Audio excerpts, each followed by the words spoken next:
Welcome to my review and rant on The Mummy, Tomb of the Dragon Emperor. Now, this is a film that was extremely disappointing. This was frustrating to sit through. This was boring. This was everything the first two films were not. This was not a fun popcorn film. I don't know what Roger Ebert was smoking when he said, this is the best one in the franchise. It's just a popcorn film.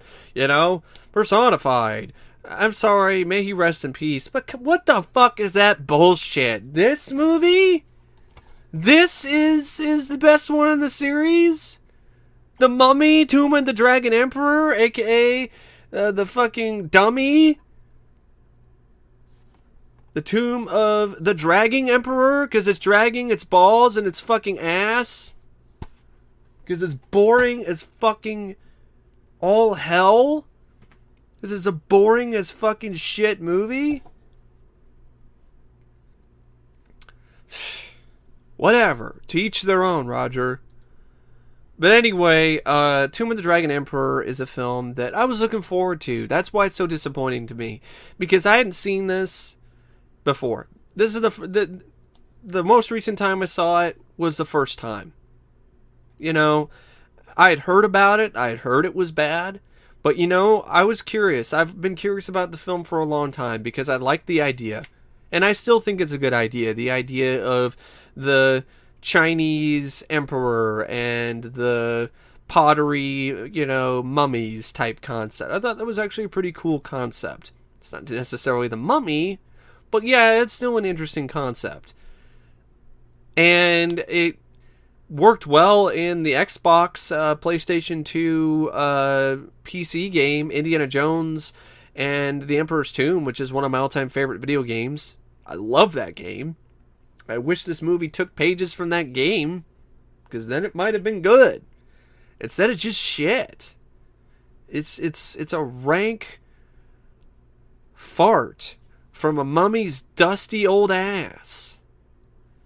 So, this film was actually not the original idea. The original idea for a third mummy film was actually about Aztec mummies, which after hearing about it, I actually would have liked to have seen that instead.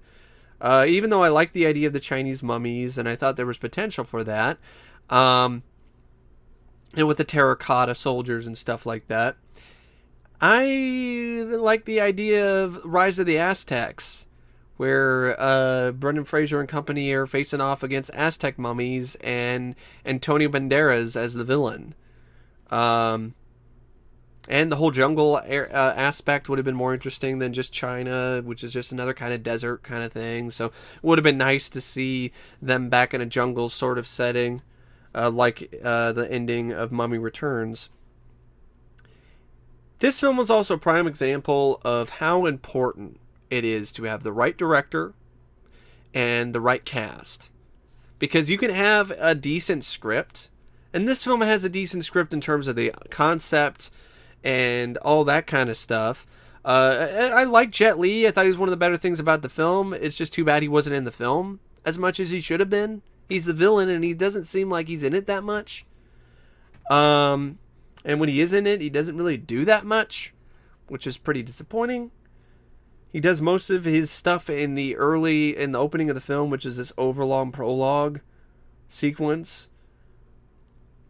And yeah, I mean, you can have some good things with your script, but you need to have other elements. You need to have, if you're going to have an action-adventure movie with comedy elements like the first two, you need to nail that comedy.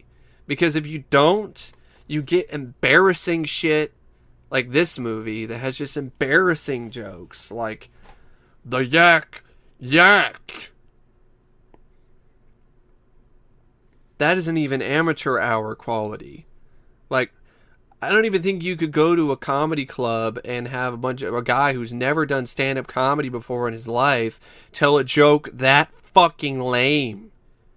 The yacked. Or weird shit, like when Jonathan And all these lines, most of these bad lines are from Jonathan, but there's other scenes that are embarrassing too, like Brendan Fraser's character Rick O'Connell, getting in some hijinks while fishing early in the film. Like, he can't seem to fish. He's this badass adventurer, but he can't catch a fish. Hardy har har har. Ha ha ha. He can't catch a fish. Fuck you, movie. Go fuck yourself. The fucking tree trunk. Or piece of petrified wood. That's probably the better alternative here, because we're talking about a franchise that deals with ancient old artifacts. But yeah, oh god. Fuck the Mummy, Tomb of the Dragon Emperor. Don't want its balls dragging in my fucking face. But anyway, yeah, it's stupid shit like that. I'm like, what is this? An outtake from Furry Vengeance? What the fuck is this shit? Yeah, there were tongue-in-cheek, silly jokes in the first two, but nothing is bad, or as dumb, or as silly as this. So yeah, I mean, that was a serious misfire with the screenplay by Alfred Goh and Miles Millar. Really needed Stephen Sommers to actually add something to the script, because it's his franchise. Rob Cohen was also the wrong director. This directing is lifeless, is about as fucking lifeless as a mummy, as a fucking corpse. It's just like, it's flatlined. You're like, wow, you have these really impressive sets. You have a cool idea of Rick O'Connell and company facing off with these Chinese mummies and Jet Li, and you churn out this fucking garbage. This rank, rancid fucking shit. And Rob Cohen is a director who's done some things I like. I like Triple X. I like Dragonheart. I'm a big fan of Daylight. But by this point in time, his best days had long passed him by. And it shows. But yeah, the script is there are some solid ideas here, but there also are a lot of mistakes that are made. For one, it makes the mistake in doing the whole, like, oh, Rick has a son and he's old, he's all grown up now, and he's trying to be just like his dad, and then he gets involved with some shit, and then there's some drama with the family and whatever. That was lame.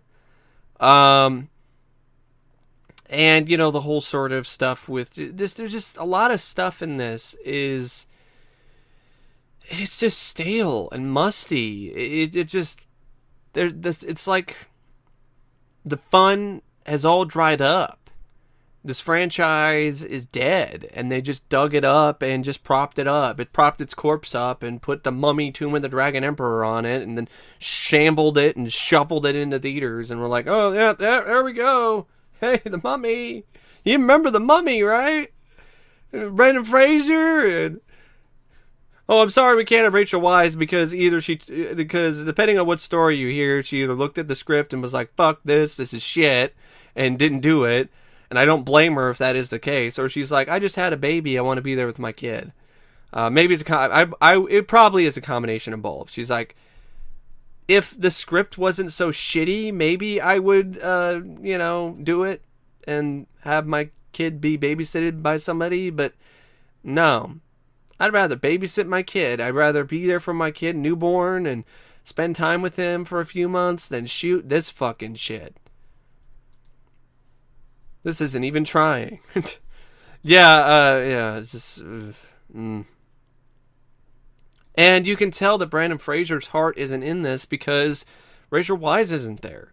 The spark, the energy that those two had was magic in the first two films. There is no such spark here between Brendan Fraser and Maria Bello as Evie. I mean, Brendan Fraser would probably have more chemistry with a fucking blow-up doll than he would with Maria Bello in this. She's got this horrible posh accent. She's a completely different character than Evie. She's not as likable. She comes across as kind of bitchy. And overall, it's not the same dynamic. It's nowhere near the same dynamic. And it's just painful to watch. You're just like, what is this shit? They're acting like an old married couple, and it's cringe-inducing to watch in the beginning, and it's just like, it's a whole lot of who gives a flying fuck with this story. John Hannah is trying as Jonathan, but he's given some really awful lines of dialogue.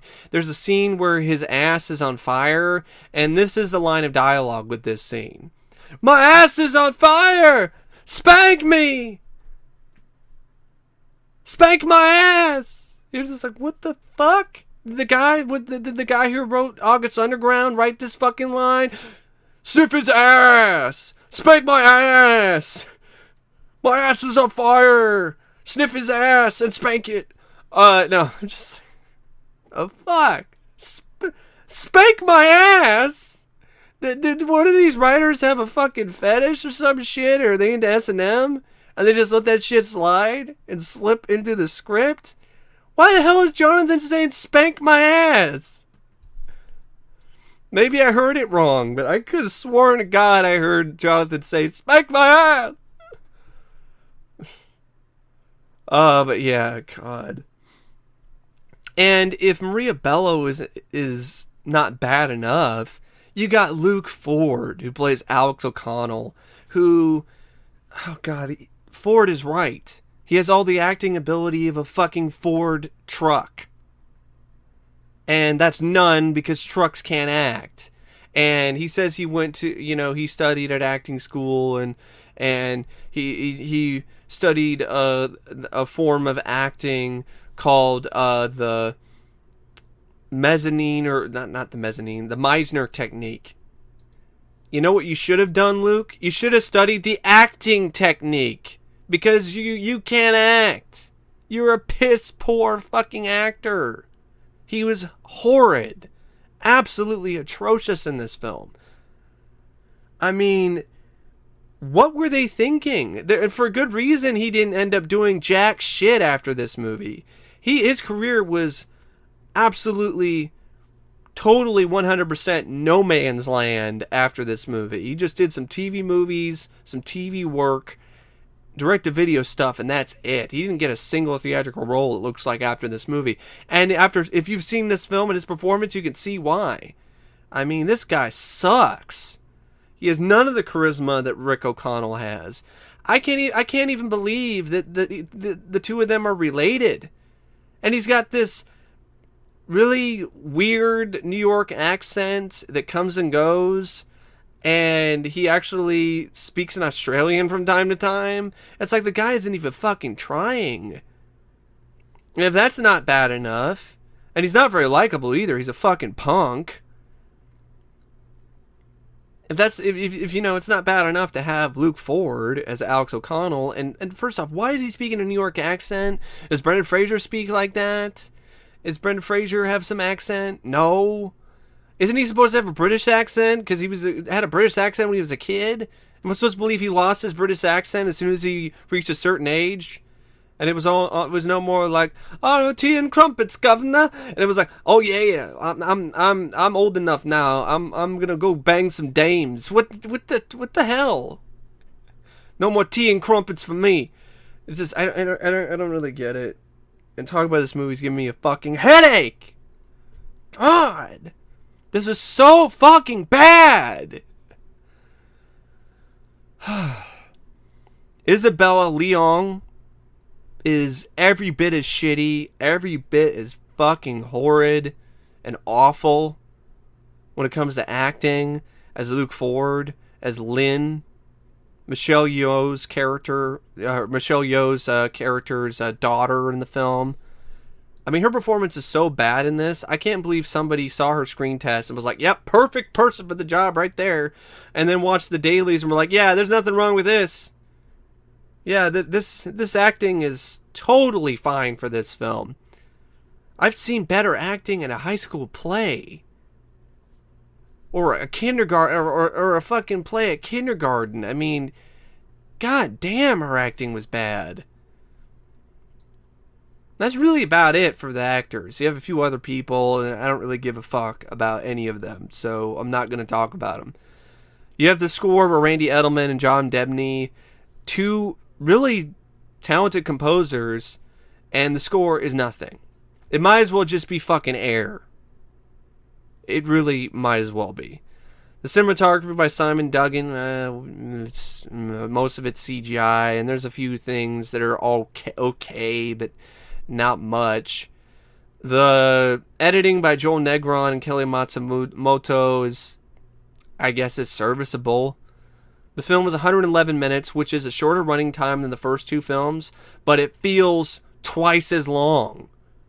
Because you don't really get a really legitimate action sequence that's any good until like 40 minutes into the movie. And then after that, it's just a no man's land. It's a fucking wasteland when it comes to the action.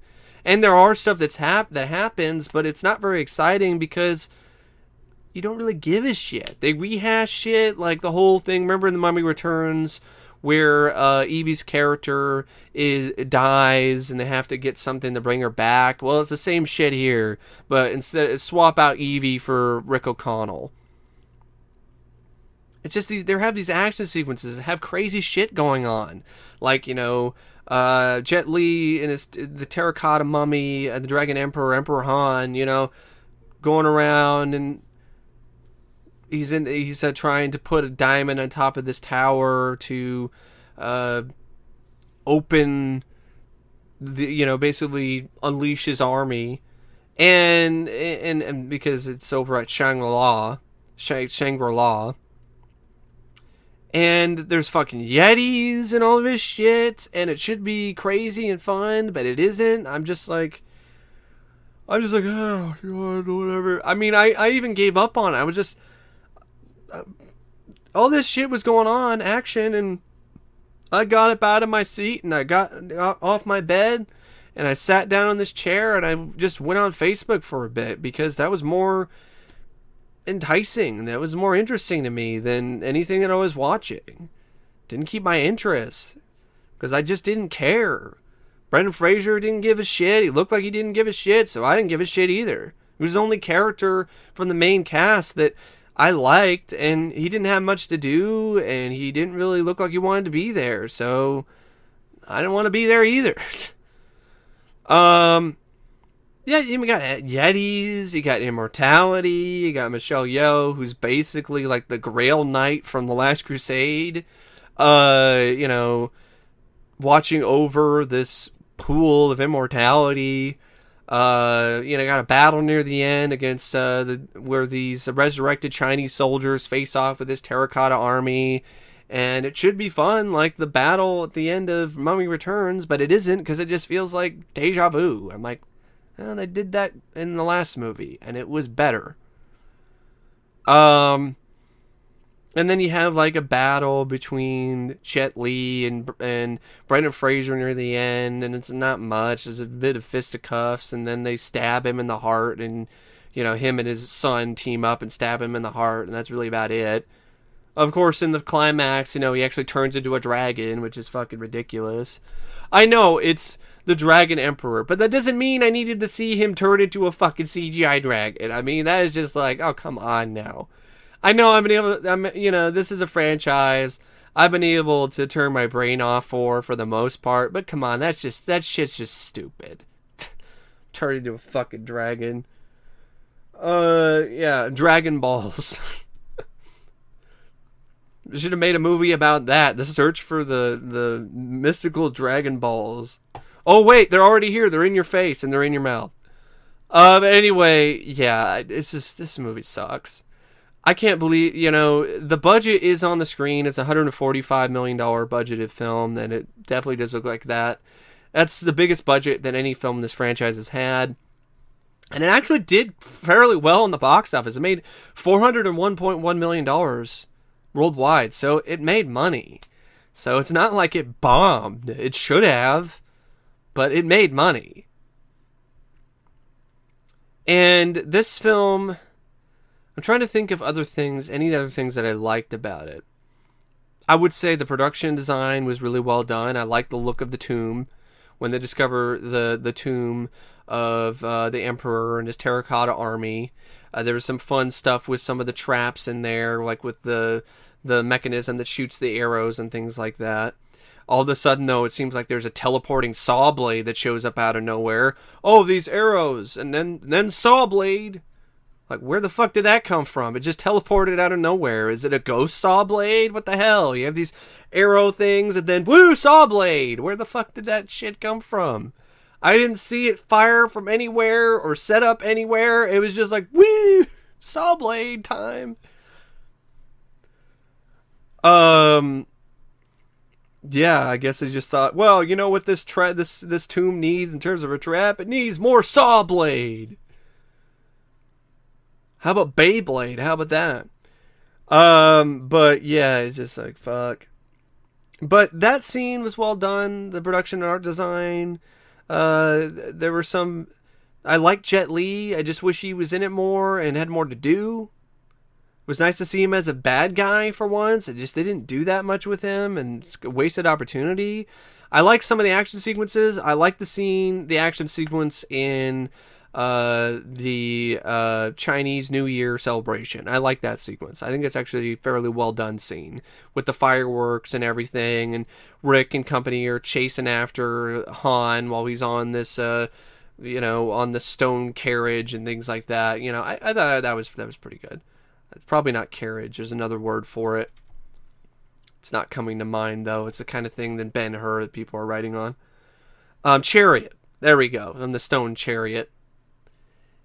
And there's a few little bits in the climax I didn't mind. A few little, moments here and there. Like the scene where Rick and Evie are side by side shooting at these terracotta zombies. No, not really zombies, but they might as well be. Fighting them side by side. I thought it was a pretty fun sequence. And so there were a few moments here and there in terms of the action.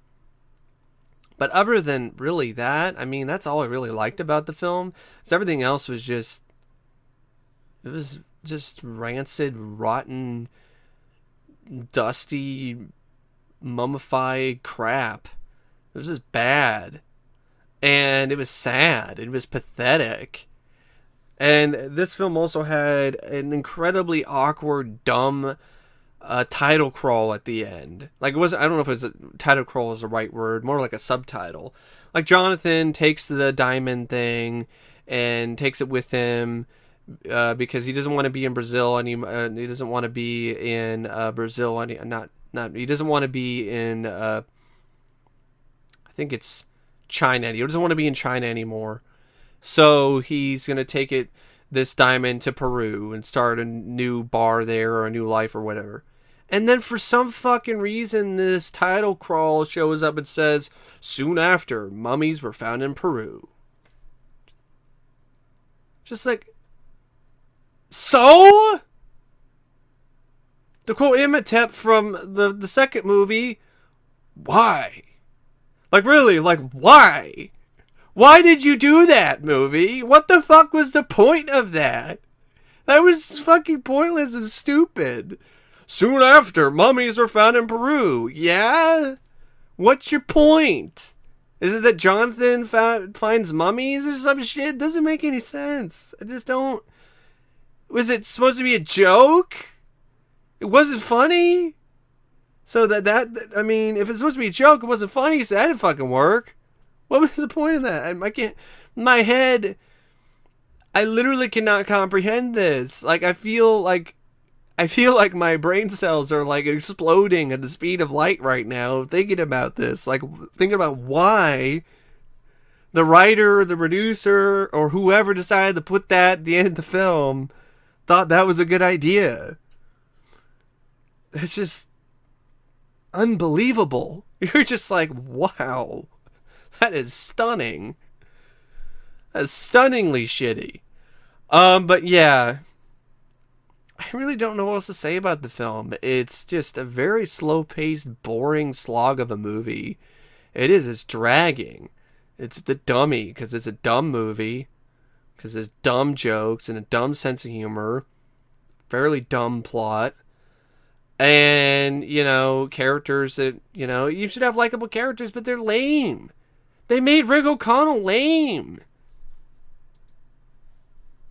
It sucks. And his son is a fucking dipshit with no fucking personality. I don't want to say dipshit. He's more of a fucking prick. He's a prick.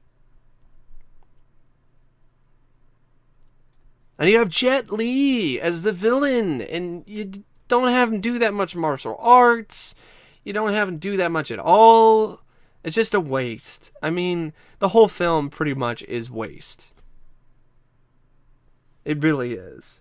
Wasted opportunity through and through. And it's just too bad. It really is.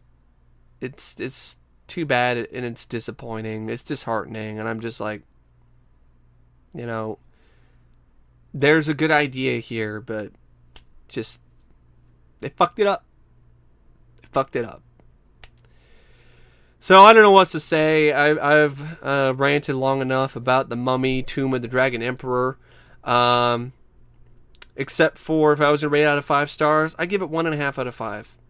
And I give the 1 star for the couple action sequences I liked, and the half star is a combination. Well, actually, the 1 star is for the action sequences I liked, Jet Li, and the other half star is for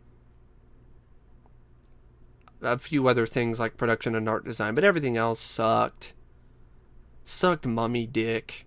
And licked mummy nutsack. And kicked you right in the taint. It really did. Anyway, thanks for watching. And as always, I will see you guys later. I will see you guys later. God, this film is fucking with my brain! Fuck!